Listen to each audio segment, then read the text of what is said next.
Hello students, polytechnic Libre learning में आप सभी का स्वागत है। तो बच्चों, MMI metrology and measuring instruments का चौथा चैप्टर जिसका टाइटल है limit fits and tolerance. Hindi में इसको लिमिट को वैसे सीमा कहते हैं, बाकी मैं आपसे यही कहूँगा कि लिमिट फिट्स और टॉलरेंस को जिस फॉर्म में है उसी रूप में आपको समझना है और उसको माइंड में रखना है, उसके कॉन्सेप्ट को समझना है। तो सबसे पहले सिलेबस की बात करें तो सिर्फ सिलेबस में इतना ही आपके मेंशन किया गया है, लिमिट फिट्स एंड टॉलरेंस। तो आइए एक कॉन्सेप्ट से हम शुरुआत करते हैं। सबसे पहले देख लेते हैं कि आखिर ये जो भी तीन कॉन्सेप्ट हैं, लिमिट फिट्स एंड टॉलरेंस, ये होते क्या हैं। तो एक प्रश्न है, क्या एक से अधिक अंगों को बिल्कुल समान विमाओं का यानी एग्जैक्टली सेम डायमेंशंस का निर्मित किया जा सकता है? तो जवाब है नहीं। किसी भी अंग को बिल्कुल समान विमाओं यानी एग्जैक्टली सेम डायमेंशंस का निर्मित करना संभव नहीं है। उनमें बहुत थोड़ी सही पर कुछ ना कुछ वेरिएशन या विविधता अवश्य होती है। ये बात आप माइंड में जरूर याद रखिए। ठीक है बच्चों।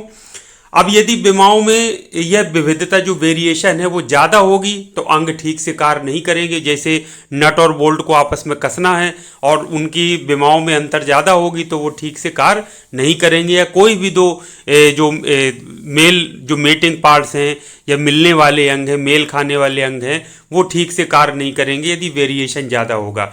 यदि विमाओं में यह विविधता या वेरिएशन बहुत कम रखने की कोशिश करेंगे तो फिर क्या होगी, लागत बढ़ जाएगी। अतः विमाओं में विविधता जो वेरिएशन की एक स्वीकार्य सीमा यानी एक्सेप्टेबल लिमिट होनी चाहिए। तो ये कॉन्सेप्ट में हमने समझा कि एग्जैक्टली सेम डायमेंशंस की ना होकर के क्या करते हैं, कहीं ना कहीं एक वेरिएशन हम देते हैं या विचलन देते हैं कि भाई चलो एक लिमिट बना दी जाती है कि इस लिमिट से इस लिमिट के बीच में साइज रखा जा सकता है।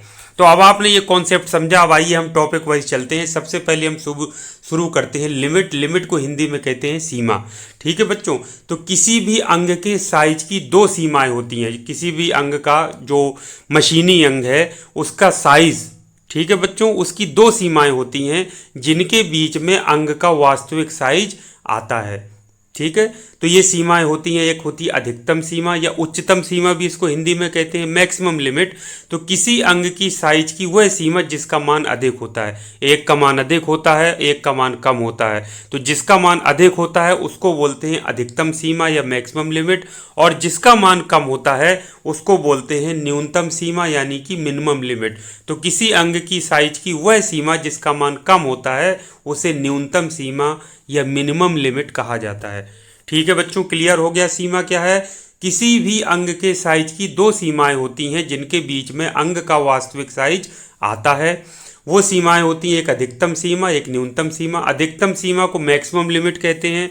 तो किसी भी अंग की साइज की वह सीमा जिसका मान अधिक होता है अधिकतम सीमा कहलाती है, और किसी भी अंग की साइज की वह सीमा जिसका मान कम होता है वह न्यूनतम सीमा या मिनिमम लिमिट कहलाती है।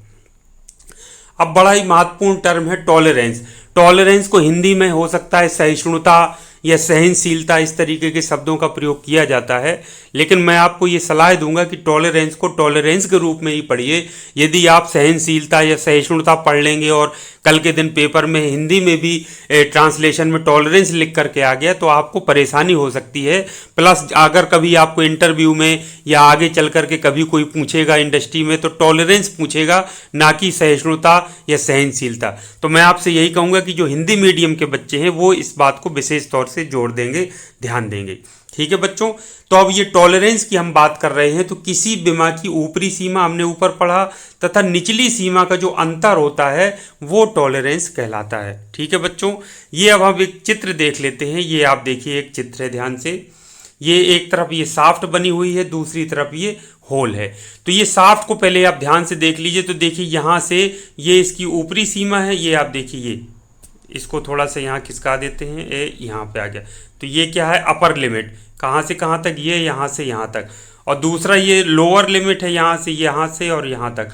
तो ऊपरी सीमा और निचली सीमा का जो अंतर है यानी ये वाला हिस्सा, ये कहलाता है टॉलरेंस। ठीक है बच्चों, ये साफ्ट हो गया। अब यहाँ पर आ जाइए आप होल की तरफ। तो होल में आप देखिए, यहाँ से हम नाप रहे हैं सारे साइज। तो यहाँ से जो ऊपर तक यहाँ पर है वो है अपर लिमिट, और यहाँ पर निचले से यहाँ से और यहाँ तक है आपकी लोअर लिमिट। तो अपर लिमिट और लोअर लिमिट का अंतर है यानी ये वाला जो जोन है, यानी ये जो अंतर है अपर लिमिट से लोअर लिमिट को माइनस कर देंगे तो इसको कहेंगे टॉलरेंस, जो कि यहाँ पर दर्शाया गया है। इसी तरह से यहाँ भी दर्शाया गया है। ठीक है बच्चों, तो टॉलरेंस क्या है, ये चित्र जरूर बना लेना है। टॉलरेंस है किसी बीमा की ऊपरी सीमा तथा निचली सीमा का अंतर टॉलरेंस कहलाता है। अंग्रेजी में इसको पढ़ लेते हैं। It is the difference between the upper limit and lower limit of A dimension. ठीक है बच्चों, दूसरे शब्दों में अगर हम कहें तो किसी मशीनी अंग की बीमाओं में परिवर्तन करने की जो अनुमेय रेंज होती है उसी को टॉलरेंस कहते हैं। यानी एक परास होती है जिसमें अनुमति होती है कि आप किसी भी साइज को वेरी कर सकते हैं, उसी को कहते हैं टॉलरेंस। तो किसी मशीनी अंग की बीमाओं में जो परिवर्तन करने की छूट मिल जाती है या अनुमति मिल जाती है या अनुमेय रेंज होती है, उसी को टॉलरेंस कहा जाता है। या बिल्कुल सरल शब्दों में कॉन्सेप्ट के रूप में तो ऊपरी सीमा और निचली सीमा का जो अंतर होता है बीमाओं का, उसी को टॉलरेंस कहते हैं। अब यदि इसको उदाहरण के द्वारा जो किसी मशीनी अंग की बीमाओं में परिवर्तन करने की अनुमेय रेंज को टॉलरेंस कहते हैं, उसको उदाहरण द्वारा यदि समझें, यदि साफ्ट व्यास के लिए टॉलरेंस, मान लीजिए साफ्ट का व्यास है, उसके लिए कहा गया कि टॉलरेंस प्लस माइनस 0.05 मिलीमीटर है, तो इसका मतलब है कि मान लीजिए प्लस 0.05 ऊपर आप वेरी कर सकते हैं और 0.05 माइनस में आप वेरी कर सकते हैं। इसका मतलब है कि व्यास उस सीमा के भीतर, ये जो सीमा दे दी गई है, अपनी कार्य क्षमता को प्रभावित किए बिना परिवर्तित हो सकता है। तो टॉलरेंस यदि साफ्ट के लिए दे दिया तो यानी उस साफ्ट के लिए क्या कर दिया गया, सीमाएं निर्धारित कर दी गई कि इस सीमा के भीतर ये साफ्ट अपनी कार्य क्षमता को प्रभावित किए बिना परिवर्तित हो सकता है। ये चित्र मैंने आपको एक्सप्लेन कर दिया है, इसको एक स्क्रीनशॉट कर लीजिए और अपनी कॉपी में बना लीजिए। नेक्स्ट है बच्चों टॉलरेंस जोन। तो टॉलरेंस जोन या टॉलरेंस क्षेत्र इसको कहते हैं, जोन को हिंदी में क्षेत्र कहते हैं। यह चित्र अनुसार किसी बीमा की अधिकतम सीमा तथा न्यूनतम सीमा के बीच का क्षेत्र होता है। ये जो आप देख पा रहे हैं, it is the zone between the maximum and minimum limit size. तो ये यहाँ साफ्ट दिखाई गई है, ये देखिए अपर लिमिट है यहाँ से यहाँ तक, ये लोअर लिमिट यहाँ तक है। तो अपर लिमिट से लोअर लिमिट को जब हमने माइनस किया तो ये जो क्षेत्र निकल के आया, ये देख रहे हैं आप पैचिंग से, ये कहलाएगा टॉलरेंस जोन।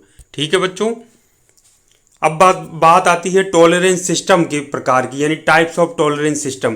तो टॉलरेंस सिस्टम दो प्रकार के होते हैं। एक तो होता है यूनिलेटरल सिस्टम। यूनिलेटरल का मतलब होता है एक तरफा। तो एक तरफा टॉलरेंस हम कह सकते हैं, लेकिन आप इसको जरूर याद रखिए, इंग्लिश में यूनिलेटरल टॉलरेंस मतलब एक तरफा। तो एक तरफा टॉलरेंस में क्या होता है, किसी अंग की बीमा को बेसिक साइज के केवल एक तरफी परिवर्तन की अनुमति होती है। अर्थात टॉलरेंस बेसिक साइज के एक तरफ या तो पूरी तरह से ऊपर होता है या पूरी तरह से नीचे होता है। ठीक है बच्चों, यानी कहना चाहिए तो कि बेसिक साइज के ऊपर या तो प्लस में होगा और या फिर होगा माइनस में, तो उसको कहते हैं यूनिलेटरल यानी कि एक तरफा टॉलरेंस। ठीक है बच्चों, जैसे अब आप एक उदाहरण यहाँ पे देखिए, और एक अभी हम पढ़ रहे हैं बाईलेटरल टॉलरेंस, दो तरफा। तो नाम से ही पता चल रहा है कि वो प्लस में और माइनस में दोनों तरफ वेरी कर सकता है। अब यहाँ इस चित्र को देखिए, ये यूनिलेटरल है। तो ये बेसिक साइज है, देखिए ये जो लाइन गई है ये बेसिक साइज की लाइन है। यहाँ पर आप देखिए ये वाली, ये तो ये बेसिक साइज की लाइन है। तो इस पहले वाले में देखिए ये बेसिक साइज की लाइन के नीचे ही टॉलरेंस है, यानी एक तरफ ही वेरी कर रहा है। दूसरे वाले में बेसिक साइज जो लाइन है बेसिक साइज की, इसके ऊपर है पूरी तरह से। इसका मतलब है ये दोनों क्या हुए, यूनिलेटरल हुए, या तो माइनस में है या फिर प्लस में है। लेकिन इस वाले में देखिए ये बेसिक साइज की लाइन है, इसके ऊपर भी है नीचे भी है। इसका मतलब है कि ये बाईलेटरल यानी कि दो तरफा टॉलरेंस है। इसी तरीके से यहाँ आप देखिए ये बेसिक साइज की लाइन है, ये देखिए बेसिक साइज है, बेसिक साइज की लाइन है। तो यह तो लाइन के पूरी तरह से ऊपर है टॉलरेंस और या फिर लाइन के नीचे है। तो यदि लाइन के पूरी तरह से ऊपर है या लाइन के पूरी तरह से नीचे है, जो बेसिक साइज की लाइन है या जीरो लाइन है, तो इसका मतलब है कि वो क्या है, आपका यूनिलेटरल टॉलरेंस है। और यदि बेसिक साइज के नीचे और ऊपर दोनों तरफ वेरी कर रहा है तो इसका मतलब है कि वो बाईलेटरल या दो तरफा टॉलरेंस है। तो दो तरफा टॉलरेंस या बाईलेटरल टॉलरेंस क्या होगा, दो तरफा टॉलरेंस में किसी अंग की बीमा को बेसिक साइज के दोनों तरफ परिवर्तन की अनुमति होती है, अर्थात टॉलरेंस बेसिक साइज के ऊपर तथा नीचे दोनों तरफ हो सकता है। ये चित्र आप देख लीजिए, ये टॉलरेंस, ये बेसिक साइज की लाइन है, ये देखिए ये वाली ये लाइन गई, तो इसमें देखिए, इसके देखिए ऊपर भी है, ये देखिए आधा ऊपर आधा नीचे टॉलरेंस, यानी दोनों ऊपर और नीचे मिला करके आपका पूरा टॉलरेंस बन रहा है, ये देखिए। तो ये कहलाता है ए बाईलेटरल। बाईलेटरल मतलब दो तरफा, यानी प्लस और माइनस दोनों में होता है। तो बेसिक साइज का जो ऊपर वाला होता है वो प्लस माना जाता है, नीचे वाला हिस्सा माइनस माना जाता है। तो ये दोनों में होता है। और यूनिलेटरल में क्या होता है, एक तरफा होता है। अब एक उदाहरण समझ लीजिए बाईलेटरल के लिए, जैसे 20 मान लीजिए बेसिक साइज है और प्लस माइनस 0.5 यानी डायमीटर यदि 20 mm है किसी शाफ्ट का, तो उसमें वेरिएशन की टॉलरेंस कितना है, प्लस माइनस 0.5।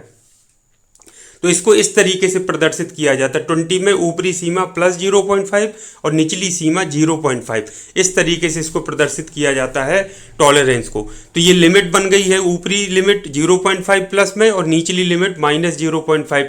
तो ये साइज हो गया जो कितना वेरी कर सकता है, यानी अधिकतम 20.05 हो सकता है। 20 में प्लस कर दीजिए 0.5 तो 20.05 और 20 से माइनस कर दीजिए 0.5 तो 19.95, यानी इस शाफ्ट का जो साइज है वो 20.05 से कितना हो सकता है, 19.95 तक, यानी 19.95 से लेकर 20.05 साइज तक का यदि बन गया है तो भी क्या है, वो पूरी तरह से एक्सेप्टेबल है या स्वीकार्य है। तो ये बच्चों कॉन्सेप्ट है टॉलरेंस का। तो 20 mm की जगह एग्जैक्ट 20 ना हो करके कितना एक्सेप्टेबल है, स्वीकार्य है, 20.05 और 19.95। तो ये बच्चों स्वीकार्य सीमा होती है कि एग्जैक्ट न बना करके हम क्या करते हैं, वेरिएशन कर सकते हैं एक निश्चित सीमा में, जितना ये टॉलरेंस निर्धारित होता है। अब देखिए यूनिलेटरल की बात करें तो ये जैसे 20 था, 20 में ऊपर प्लस 0.5 लिखा है, नीचे की लिमिट 0 है, इसका मतलब है कि एक तरफा है। तो ये ऊपरी साइज इसका हो जाएगा 20.05, हमने 20 में 0.5 जोड़ दिया और नीचे का 0 जोड़ेंगे तो 20 ही रहेगा, तो 20। तो यानी ये एक ही तरफ वेरिएशन कर सकता है, यानी ऊपरी साइज 20.05 हो सकता है शाफ्ट का, और निचला जो साइज है वो 20 ही रहेगा, उससे कम की अनुमति नहीं है। तो ये बाईलेटरल और यूनिलेटरल सिस्टम का कॉन्सेप्ट है। अब ये कुछ एक्सरसाइज हैं, इनको आप स्क्रीनशॉट कर लीजिए। सबसे पहले तो ये बताइए कि 1, 2 और ये 3 उदाहरण दिए हैं, ये बाईलेटरल हैं कि यूनिलेटरल हैं, आपको ये बताना है। तो ये देखिए 2.5 में प्लस 0.010 है और माइनस 0.005, तो बाईलेटरल है क्योंकि प्लस और माइनस दोनों में वेरी हो रहा है, ये बाईलेटरल। दूसरा देखिए 2.5 में ऊपरी सीमा है 0.0 यानी 0 और निचली है माइनस में 0.005, तो ऊपरी 0 है यानी माइनस में ही खाली वेरी हो रहा है, तो ये हो जाएगा यूनिलेटरल। ठीक है बच्चों। तीसरा देखिए 2.5 में ऊपरी सीमा माइनस 0.001 और निचली सीमा माइनस 0.005। इसको ध्यान से देखिए, कंफ्यूजिंग है, ऊपरी सीमा जरूर है लेकिन वो भी माइनस में है, निचली भी माइनस में है, यानी कि जो बेसिक साइज है उसके नीचे ही लाई करेगा, ऊपर नहीं जाएगा। तो ये यूनिलेटरल का उदाहरण होगा, इसको बाईलेटरल मत समझिएगा। अब ये इनके आधार पर तीनों के लिए आपको टॉलरेंस ज्ञात करना है। तो टॉलरेंस कैसे ज्ञात किया जाता है, ऊपरी सीमा से निचली सीमा को यानी मैक्सिमम लिमिट से आपको मिनिमम लिमिट को घटा देना है। तो ऊपरी सीमा है इसमें ये दशमलव प्लस में 0.010 और निचली सीमा है 0.005, तो 0.010 माइनस करेंगे तो ये प्लस हो जाएगा, जैसे 0.0010 और ये माइनस और माइनस ये पहले से लगा है माइनस 0.005, तो इसको माइनस माइनस प्लस हो जाएगा, तो प्लस में ये आ जाएगा 0.015। इस तरह से आप कैलकुलेशन कर सकते हैं। इसी तरह से 0.000 से माइनस करेंगे तो प्लस का 0.005 आएगा, ये देखिए आंसर। और इसमें वो माइनस में है ऊपर, फिर माइनस करेंगे तो प्लस हो जाएगा, तो 0.004 आएगा। अब ये जो है तो एक्सप्रेस इन लिमिट फॉर्म, अब लिमिट फॉर्म में भी आपने इसको दर्शा सकते हैं। In unilateral tolerance variation can be only in one direction, बता ही दिया है, दैट इज आइदर ये तो नेगेटिव हो सकता है या फिर पॉजिटिव हो सकता है। अब कुछ महत्वपूर्ण परिभाषाएं हैं, बहुत इंपॉर्टेंट डेफिनेशंस है जो कि काम आती हैं बार बार, और उनकी जानकारी होना बहुत जरूरी है। जैसे एक बार बार शब्द आता है बेसिक साइज, इसको हिंदी में मूल साइज भी कहते हैं, लेकिन मैं चाहता हूं कि आप अंग्रेजी शब्द को ही मूल रूप से याद रखो। तो वह साइज जिससे रेफरेंस लेकर अंग की साइज की सीमाओं को निश्चित किया जाता है उसे कहते हैं बेसिक साइज। तो बेसिक साइज क्या होता है? वह साइज जिससे रेफरेंस लेकर या संदर्भ लेकर अंग के साइज की सीमाओं को निश्चित किया जाता है वो कहलाता है बेसिक साइज। दूसरा है बच्चों वास्तविक साइज, जिसको अंग्रेजी में कहते हैं एक्चुअल साइज। किसी अंग की मापी गई विमा को वास्तविक साइज कहते हैं, यानी हम मेजरमेंट करें, मापन उपकरणों से उसको नापें, जो नाप निकल करके आए वही उसकी कहलाएगी वास्तविक साइज या एक्चुअल साइज। एक होता है जीरो लाइन। जीरो लाइन नाम से ही पता चल रहा है कि मतलब जो भी मेजरमेंट या मापन है वहाँ से जीरो लाइन से लिए जाते हैं। जीरो लाइन का मतलब जहाँ पर डेविएशन जीरो है, यानी विचलन जीरो है और सभी विचलन उसी जीरो लाइन से नापे जाएंगे। तो बेसिक साइज के अनुरूप गुजरने वाली सीधी रेखा को हम जीरो लाइन कहते हैं। क्या होता है? बेसिक साइज के अनुरूप जो गुजरने वाली सीधी रेखा होती है उसको जीरो लाइन कहते हैं। सभी विचलनों को जीरो लाइन से मापा जाता है। ठीक है बच्चों। उसके बाद धनात्मक विचलनों यानी पॉजिटिव डेविएशंस को जीरो लाइन के ऊपर तथा ऋणात्मक विचलनों यानी नेगेटिव डेविएशंस को जीरो लाइन के नीचे दिखाया जाता है। यदि विचलन धनात्मक है तो जीरो लाइन के ऊपर दिखाया जाएगा। मैंने अभी बताया था जी बेसिक साइज है या जीरो लाइन जो गई है उसके ऊपर प्लस यानी पॉजिटिव यानी धनात्मक विचलनों को दिखाएंगे और नीचे हम दिखाएंगे ऋणात्मक विचलनों को यानी कि नेगेटिव डेविएशंस को दिखाते हैं जीरो लाइन के। अगला एक टर्म आता है साफ्ट और होल का। तो ये साफ्ट एक जो मैकेनिकल कंपोनेंट यूज होता है आपको उससे नहीं समझना है। साफ्ट एक कॉमन टर्म है जो लिमिट फिट्स एंड टॉलरेंस में यूज होता है। साफ्ट से तात्पर्य किसी अंग की सभी बाह्य विशेषताओं से है। कोई अंग है उसकी जो भी एक्सटर्नल फीचर्स है वो सभी साफ्ट कहलाएंगी, चाहे वो बेलनाकार हो अथवा ना हो। ये बात आप माइंड में याद रखिएगा। साफ्ट क्या है? साफ्ट से तात्पर्य किसी अंग की सभी बाह्य विशेषताओं से है, चाहे वो बेलनाकार हो अथवा ना हो। दूसरा होल जो होता है, होल से तात्पर्य किसी अंग की सभी आंतरिक विशेषताओं से यानी इंटरनल फीचर से है, चाहे वो बेलनाकार हो अथवा नहीं। तो साफ्ट क्या होता है? एक्सटर्नल फीचर से बाह्य विशेषताएं होती हैं किसी अंग की, अब वो बेलनाकार यानी सिलिंड्रिकल हो या ना हो। और होल या छिद्र जो होता है वो किसी अंग की इंटरनल फीचर से आंतरिक विशेषताएं होती हैं, चाहे वो बेलनाकार हो यानी सिलिंड्रिकल हो अथवा ना हो। अब एक जो टर्म आता है छूट या अलाउंस, इसको बोलते हैं। तो दो मिलने वाले अंगों की यानी जैसे नट और बोल्ट आपस में मिलते हैं, इसी तरह दो आपस में मिलने वाले मेटिंग पार्ट्स बोलते हैं। तो दो मिलने वाले अंगों की बेसिक विमाओं का जो अंतर है वो छूट या अलाउंस कहलाता है। क्या कहलाता है? दो मिलने वाले अंगों की यानी जैसे साफ्ट और होल है आपस में फिट करना है, तो ये दो मिलने वाले अंगों की बेसिक विमाओं का अंतर यानी दोनों की जो बेसिक विमाएं हैं उनका अंतर कहलाएगा छूट या अलाउंस। अंग्रेजी में इसको कहें तो it is the difference between the basic dimensions of the mating parts, मतलब आपस में मिलने वाले अंगों की बेसिक विमाओं का अंतर ही छूट या अलाउंस कहलाता है। ये याद रखिए, जब साफ्ट का साइज होल के साइज से कम होता है तो छूट को धनात्मक माना जाता है, और जब साफ्ट का साइज होल के साइज से ज़्यादा होता है तो छूट को यानी अलाउंस को ऋणात्मक यानी कि नेगेटिव माना जाता है। ये माइंड में बैठा लीजिए, इसको नोट कर लीजिए। जब साफ्ट का साइज होल के साइज से कम होता है तो छूट को क्या मानते हैं? धनात्मक यानी पॉजिटिव। और जब साफ्ट का साइज होल के साइज से ज़्यादा होता है तो छूट को फिर ऋणात्मक माना जाता है। अब ये ऊपरी विचलन क्या है? ऊपरी विचलन कहते हैं अपर डेविएशन। यह अधिकतम साइज तथा बेसिक साइज के बीच का बीजगणितीय अंतर होता है। अभी मैं एक चित्र दिखाऊंगा, उसमें ऊपरी विचलन और निचला विचलन यानी लोअर डेविएशन में सबको समझाऊंगा तो समझ में आ जाएगा। ऊपरी विचलन या अपर डेविएशन क्या होता है? अधिकतम साइज तथा बेसिक साइज के बीच का बीजगणितीय अंतर यानी it is the algebraic difference between maximum size and the basic size. तो होल के ऊपरी विचलन को प्रतीक ES, capital E, capital S यानी ई कार्ड सुपीरियर तथा साफ्ट के लिए इसे स्मॉल ES द्वारा दर्शाया जाता है। तो ऊपरी विचलन को दर्शाने के लिए किसका प्रयोग करते हैं? ES, कैपिटल ES करते हैं होल के लिए और स्मॉल ES करते हैं साफ्ट के लिए। ठीक है बच्चों। अगला है निम्न विचलन या लोअर विचलन, इसको कहते हैं। यह न्यूनतम साइज तथा बेसिक साइज के बीच का बीजगणितीय अंतर होता है। उच्च विचलन यानी अपर डेविएशन क्या होता है? अधिकतम साइज तथा बेसिक साइज के बीच के बीजगणितीय अंतर। और निम्न विचलन क्या होता है? न्यूनतम साइज तथा बेसिक साइज के बीच का बीजगणितीय अंतर होता है। It is the algebraic difference between the minimum size and the basic size. तो ये इसको दर्शाने के लिए होल के निचले विचलन को प्रतीक ई आई, ठीक है भाई, ई आई कहलाता है, ई कार्ट इंफीरियर, तथा साफ्ट हेतु स्मॉल ई आई लिख देते हैं, इसके द्वारा दर्शाया जाता है। अब आप इसको देखिए, इससे आपको क्लियर हो जाएगा। इसको स्क्रीनशॉट करके अपनी कॉपी में बनाना भी है। अब ये बेसिक साइज की लाइन ये गई है, लाइन ऑफ जीरो डिविएशन, यानी सभी विचलन ये इस लाइन से नापे जाएंगे। ये साफ्ट के लिए दिखाया गया है।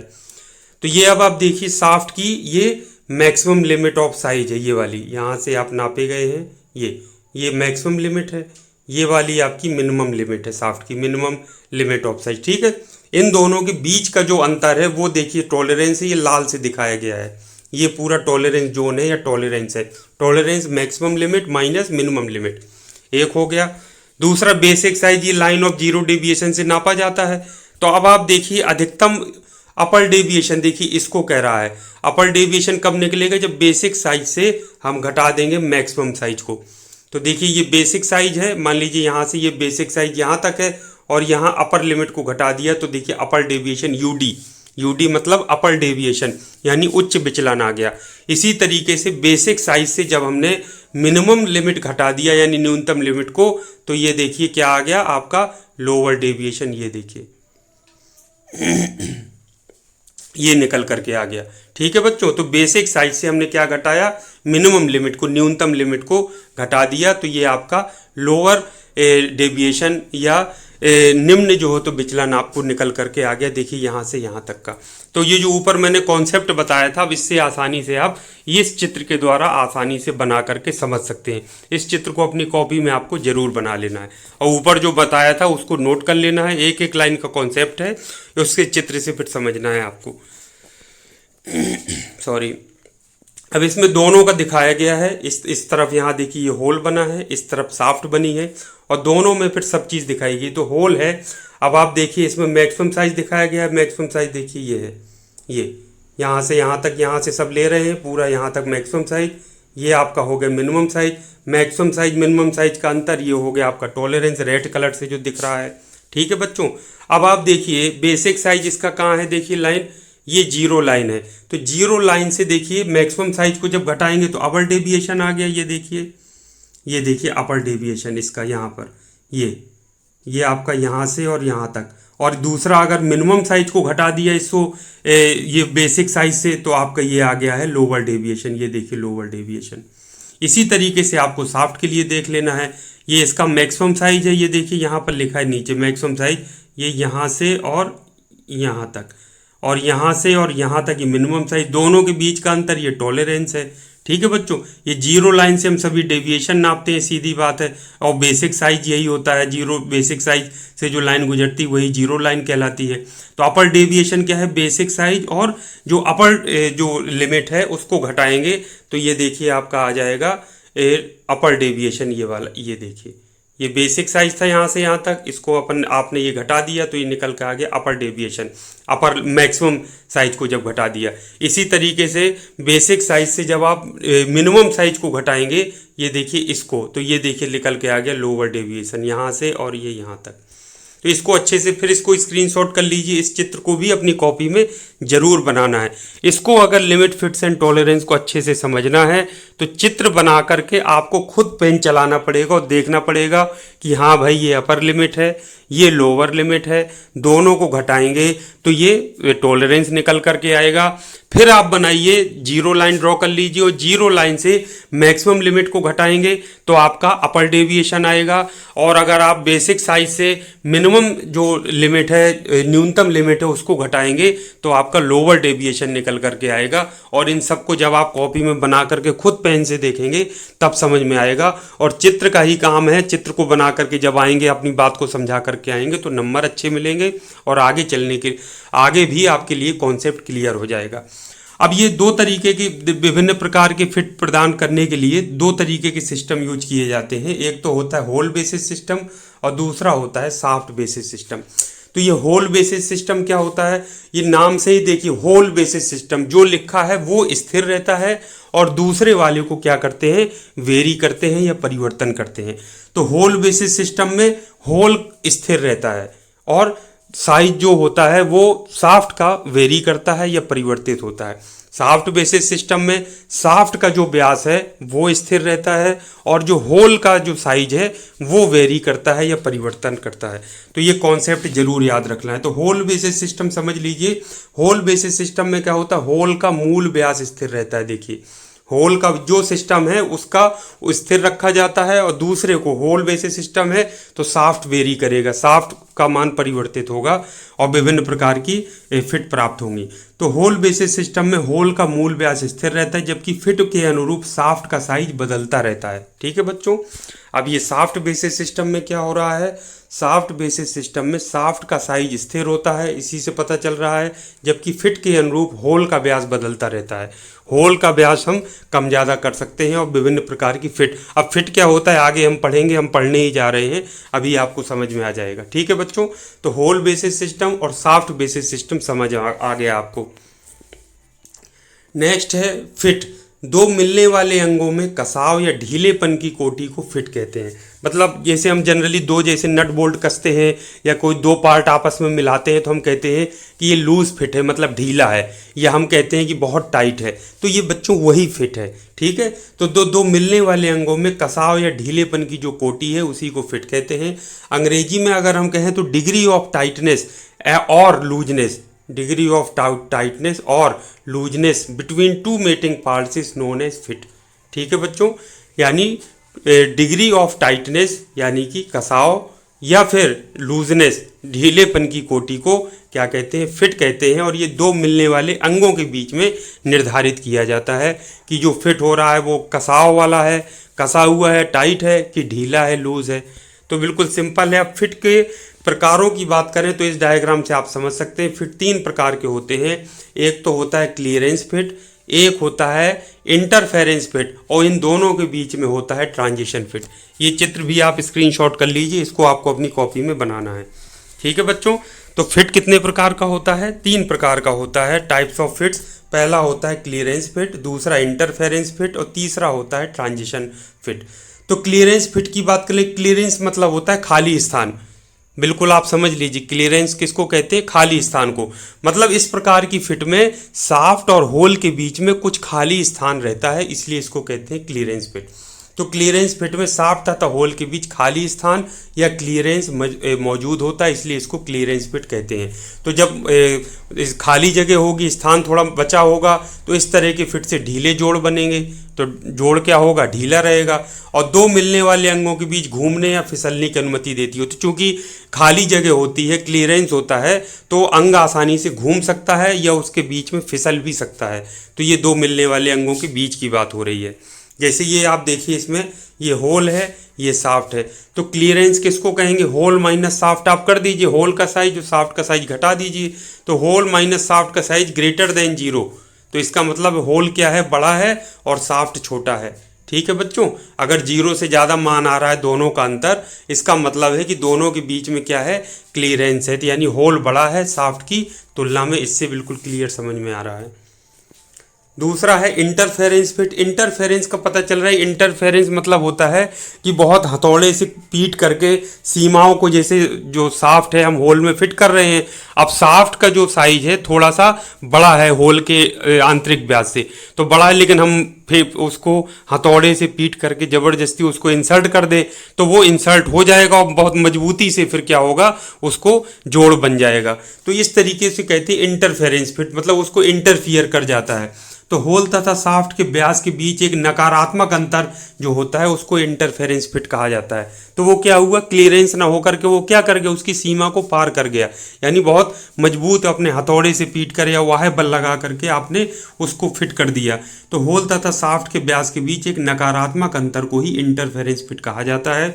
इस तरह के केस में शाफ्ट का व्यास सदैव होल के व्यास से ज़्यादा होता है। शाफ्ट का व्यास क्या होता है, होल के व्यास को पार कर जाता है, यानी इंटरफियर कर जाता है। ठीक है बच्चों, इस फिट का उपयोग वहाँ किया जाता है जहाँ गति, पावर इत्यादि को ट्रांसमिट किया, जैसे शक्ति पारेषण करना है तो हम चाहते हैं शाफ्ट के साथ में होल भी घूमे, अब बीच में गैप तो रहेगा नहीं तो उसको भी साथ में घुमाए। तो इस तरीके की जहाँ फिट की ज़रूरत होती है बहुत ज़्यादा टाइट फिट की, तो वहाँ पे इंटरफेरेंस फिट यूज किया जाता है। जैसे गति ट्रांसफ़र करना है या पावर ट्रांसफ़र करना है तो इस तरीके से इस फिट का प्रयोग वहाँ पर किया जाता है।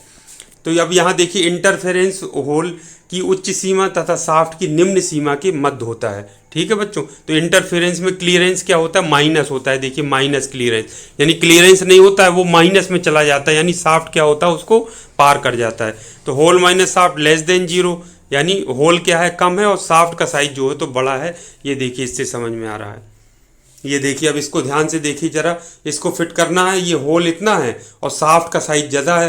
तो जब शाफ्ट आप इसमें ज़बरदस्ती इंसर्ट करेंगे फोर्स लगा करके, तो ये इसकी सीमा को, ये जो इसकी सीमा है इसको पार कर जाएगा, यानी यहाँ तक चला जाएगा, ये यहाँ तक।